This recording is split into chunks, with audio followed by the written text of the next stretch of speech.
Welcome to this short video training session for the Dynascope DS8400 monitor. This training session will demonstrate the admit and discharge features within the monitor. So first of all, we'll look at the admit features within the monitor. So if you look on the user keys down here, you will see that you will either have an admit and discharge button that you can go straight into, or you may have a little stacker menu that will look like this that will have the admit and discharge button in.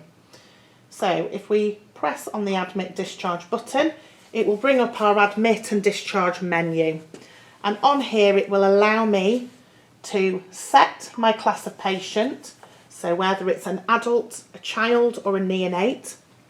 That will affect the alarm settings in the background, so your arrhythmia alarms, and depending on how your monitor's been set up, potentially some of the upper and lower alarm limits. It will also affect the amount of air and pressure that goes into your blood pressure cuff. So that is setting your class of patient. And you will also see at the top here it tells you adult, and you see the size of the person. So if I change it to a neonate, for example, you can see it now shows a baby on there, and then back to adult. To input data, all I need to do, so this is where you would put the patient's ID, so that could be hospital number, it could be NHS number or an account number, touch, and then it's an ordinary keyboard, so I can add in letters for the hospital number, and then whatever number is the correct number for my patient. And then there's a button at the bottom here that says set. If I press that, you can see now it's showing me that number at the top of my monitor screen in the patient information area.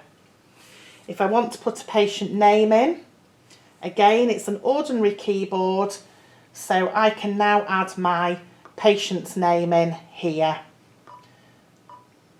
So if you type in the patient's first name, space bar is there, and I can then type in the surname. Okay, there isn't a set button here. You can see that that patient's name has already gone into the monitor there. So now I have my patient's number and my patient's name. If I wanted to put a date of birth in, I can do that also. So it's year first, so put in the year, and then it will go to month, so we can put a month in, and then we can put the day in, and you just need to press the set button and it will work out your patient's age for you here as well. I can also add in things like weight if I want to, so I can put the patient's weight in, I can add in the patient's height, done that in the wrong order, so height and then weight. And I can also set whether the patient has a pacemaker or not. So if I press used, the monitor will then show the pacing spikes in yellow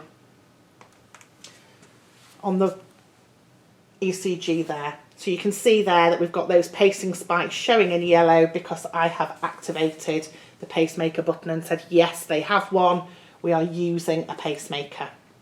Okay, so to come out of that, we're now all set up and ready to start monitoring our patient. We've got our patient information in. You don't need to put that information in order to use the monitor. The monitor will work perfectly fine without any patient name or number in there.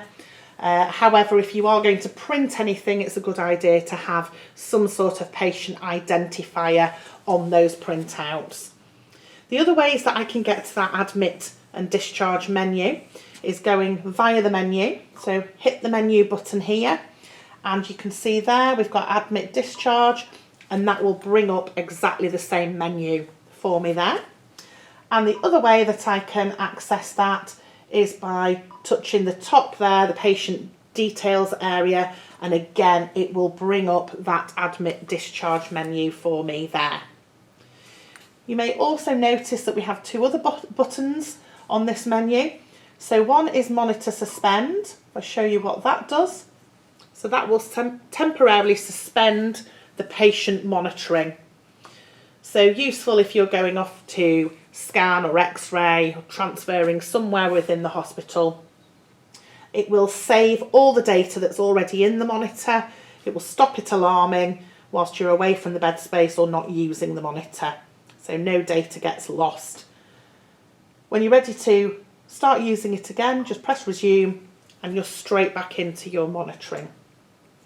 And then the other button that was on that admit discharge menu there is of course discharge. Now that is one way that you can discharge your patient, by pressing that button, or some of you on your user keys will have a discharge button here. So you can press either one, they both do exactly the same. I'm just going to close this menu down and press the home key. So that will close any windows or menus that you've got open. And I'm going to press the rapid discharge button here, which will now bring up a little box asking if I do want to discharge my patient. So if I say yes, then all of my data is going to be initialized. So that means everything will be deleted out of the monitor and I won't be able to get it back from this monitor again then. Okay, so if I press OK, as you can see, it now tells me that the patient's been discharged. The data that we saw at the top there has all been removed. Any alarm settings that I'd altered will now have gone back to their defaults. Any other changes that I made within the monitor has now gone back to its original default, ready for me to come and admit that next patient. So that's everything to do with admit and discharge. Thank you for listening. If we can offer you any further assistance, you can contact your local clinical support specialist on email training@fukuda.co.uk.